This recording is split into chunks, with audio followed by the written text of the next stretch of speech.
Olá e sejam todos muito bem-vindos ao segundo módulo do nosso curso de Python. Neste segundo módulo, nós vamos começar a tratar de tópicos que são um pouquinho além daqueles que vimos no módulo básico. Por isso, nós vamos chamar esse módulo de Intermediário 1. Neste módulo, nós vamos aprender a utilizar mais do que nós utilizamos anteriormente para fazer scripts que sejam mais eficientes e melhores. Esse mais significa que nós vamos começar a utilizar bibliotecas no Python 3, principalmente as bibliotecas nativas. Vamos também aprender a utilizar a biblioteca NumPy, que ela é muito interessante para trabalhar com dados numéricos, matrizes e tudo assim de uma forma mais eficiente em Python. E ela traz também um novo tipo de coleção, que são as arrays.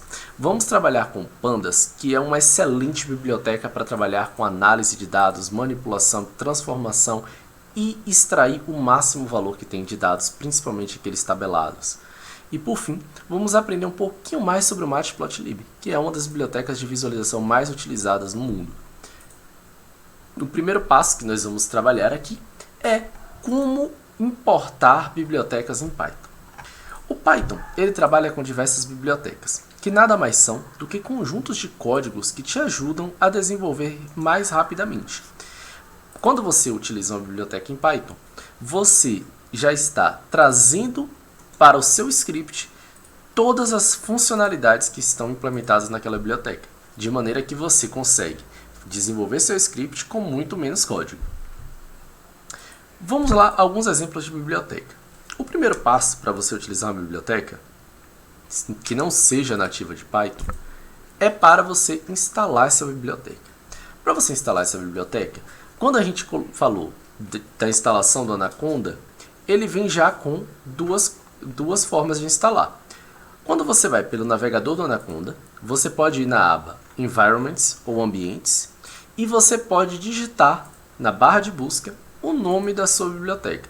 Lá você vai ver uma lista e você pode clicar nela e instalar. Essa é uma maneira muito fácil de instalar e ela funciona nos 3 sistemas operacionais principais que temos.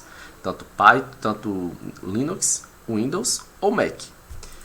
Entretanto, existe uma segunda forma de instalar, que eu acho que é a mais conveniente, que é você utilizando a linha de comando.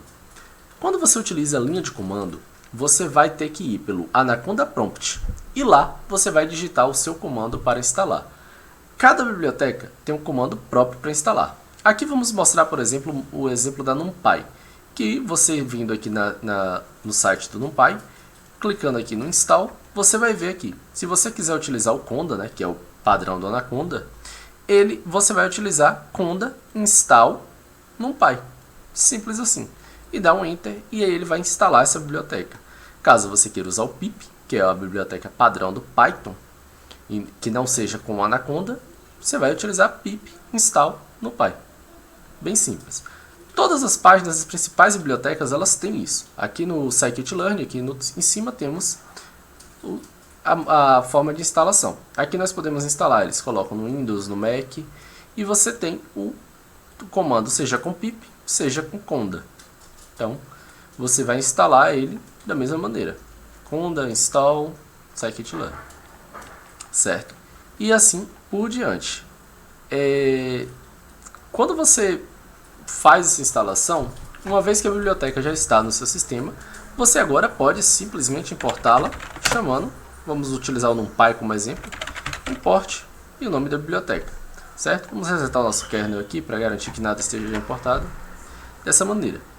E quando você quer utilizar a biblioteca, você pode colocar normalmente a biblioteca NumPy, chamar o nome dela e você agora vai digitar um ponto e vai utilizar o nome da função. No Jupyter, caso você utilize o Tab, você consegue ver as diversas funções que tem. Caso você tenha esquecido o nome de alguma e queira utilizar essas funcionalidades. Então aqui eu vou utilizar uma bem simples, que seria um NumPy int 16. Essa função aqui ela basicamente vai converter qualquer número que eu der em um inteiro. Então se eu colocar 18.5, ela vai pegar só a parte inteira. Ela vai fazer esse trocamento. Um outro ponto interessante é que, quando você está importando funções em Python, nem sempre você precisa fazer com que você tenha que utilizar o nome completo da biblioteca direto em todo o código. O que você pode fazer? Você pode utilizar o que nós chamamos de alias. Esses alias nada mais são do que nomes alternativos que podem ser passados para a função, para a biblioteca. Dessa maneira, como que você pode utilizar alias? O NumPy ele é um grande exemplo de uma biblioteca que comumente, pelas boas práticas, são utilizados alias. Para isso, o que você vai fazer? Você vai colocar o mesmo comando, né, com a palavra-chave import, seguido do nome da biblioteca, e agora você vai seguir da palavra-chave as e vai seguir do novo nome que você quer dar para essa biblioteca, np. Dessa forma, observe bem, eu agora posso utilizar NumPy como np e eu posso chamar as funções dela. Eu não preciso mais ficar chamando NumPy, ponto. NumPy, ponto. Basta eu chamar agora np. E observe bem que o nome NumPy ele não vai ser mais importado. Então, se a gente resetar o nosso kernel aqui, a gente faz esse import, a gente vê que o np está funcionando. Ok, mas se eu chamar NumPy.int16, né, 18.5, ele vai dar um erro. Por quê? Porque eu não importei nenhuma biblioteca com o nome NumPy mais. Agora, a minha biblioteca NumPy, neste meu script, ela se chama np. Isso é muito interessante porque isso permite que você possa trabalhar com diversas bibliotecas que têm nomes complicados de maneira muito mais fácil, muito mais simples. Então, basicamente, quando você consegue importar funções, você vai trazer para o seu código funcionalidades que são muito mais interessantes para você não ter que ficar reinventando a roda sempre que você for fazer algum programa. Isso é tudo nesse módulo. Seguimos na próxima aula com mais informações sobre as bibliotecas nativas do Python. Aquelas que elas já vêm instaladas e você não vai precisar instalar. Até lá!